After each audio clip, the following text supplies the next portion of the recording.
પ્રધાનમંત્રી નરેન્દ્ર મોદીના હસ્તે 38મા રાષ્ટ્રીય રમતોત્સવનું ઉદ્ઘાટન। 13મી ફેબ્રુઆરી સુધી ચાલનારા આ રમતોત્સવમાં દેશભરમાંથી 10,000 એથ્લીટ્સ લઈ રહ્યા છે ભાગ। 33 રમતો માટે ખેલાડીઓને પદકથી કરાશે સન્માનિત।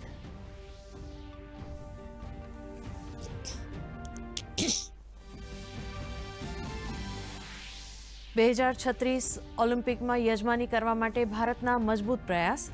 પ્રધાનમંત્રી નરેન્દ્ર મોદીએ કહ્યું, આંતરરાષ્ટ્રીય રમતોમાં ભારતીય ખેલાડીઓ કરી રહ્યા છે શાનદાર દેખાવ। તો ઉત્તરાખંડમાં યુસીસી લાગુ કરવા અંગેનો પણ પ્રધાનમંત્રીએ કર્યો ઉલ્લેખ। યુસીસીની ભાવના દરેક જણ સમાન।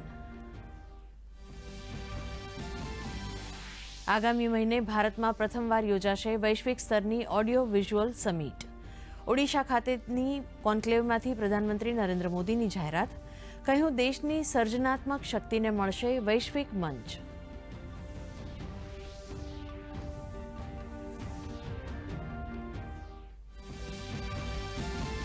દિલ્હીમાં અંતિમ તબક્કાના ચૂંટણી પ્રચાર માટે દિગ્ગજ નેતાઓ મેદાનમાં। ભાજપના વરિષ્ઠ નેતા અને ગૃહમંત્રીનો રોડ શો। ભ્રષ્ટાચાર મુક્ત દિલ્હીનો આપ્યો વાયદો। આપ નેતા કેજરીવાલે ફ્રી વીજળી મુદ્દે જનતા પાસેથી માંગ્યા મત। તો કોંગ્રેસ નેતા રાહુલ ગાંધીના ભાજપ અને આપ ઉપર વાક પ્રહારો।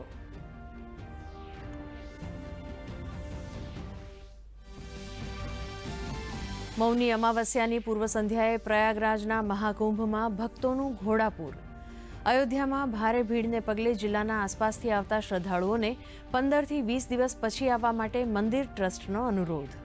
તો અમદાવાદથી પ્રયાગરાજ જતી ટ્રેનમાં ઉમેરાયા નવા કોચીસ।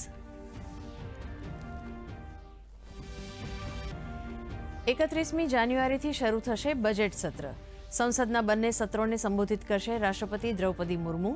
13મી ફેબ્રુઆરી સુધી ચાલનારા પ્રથમ ભાગમાં કુલ 9 બેઠકોમાં થશે કામકાજ। તો 16મી ફેબ્રુઆરીએ રજૂ થનારા વિધાનસભા બજેટ સત્રને પગલે તૈયારીઓ શરૂ। ગુજરાત એટીએસે દવાના સ્વરૂપમાં ડ્રગ્સ બનાવવાના નેટવર્કનો કર્યો પર્દાફાશ। ખંભાતથી ઝડપાયેલ 6 આરોપીઓની પૂછપરછમાં ધોળકામાં ગોડાઉન હોવાનો ખુલાસો। અંદાજે 50 કરોડની કિંમતનો 500 કિલો ટ્રામાડોલનો જથ્થો જપ્ત। વિદેશી કનેક્શનની શક્યતાને મામલે તપાસ ચાલુ। એસટી નિગમના કર્મચારીઓ માટે આનંદો। 4%ના વધારા સાથે ચૂકવાશે 50% મોંઘવારી ભથ્થું।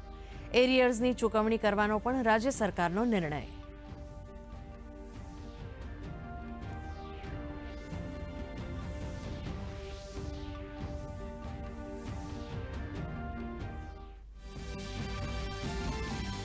રાજકોટમાં ઇંગ્લેન્ડ સામે રમાનારી ત્રીજી T20 ડે નાઇટ મેચમાં ભારતીય બોલરોનો તરખાટ। ઇંગ્લેન્ડના 19 ઓવર્સના અંતે 9 વિકેટે 162 રન। વરુણ ચક્રવર્તીએ લીધી આર્ચર અને કાર્સની વિકેટ। કુલ 5 વિકેટો ઝડપી।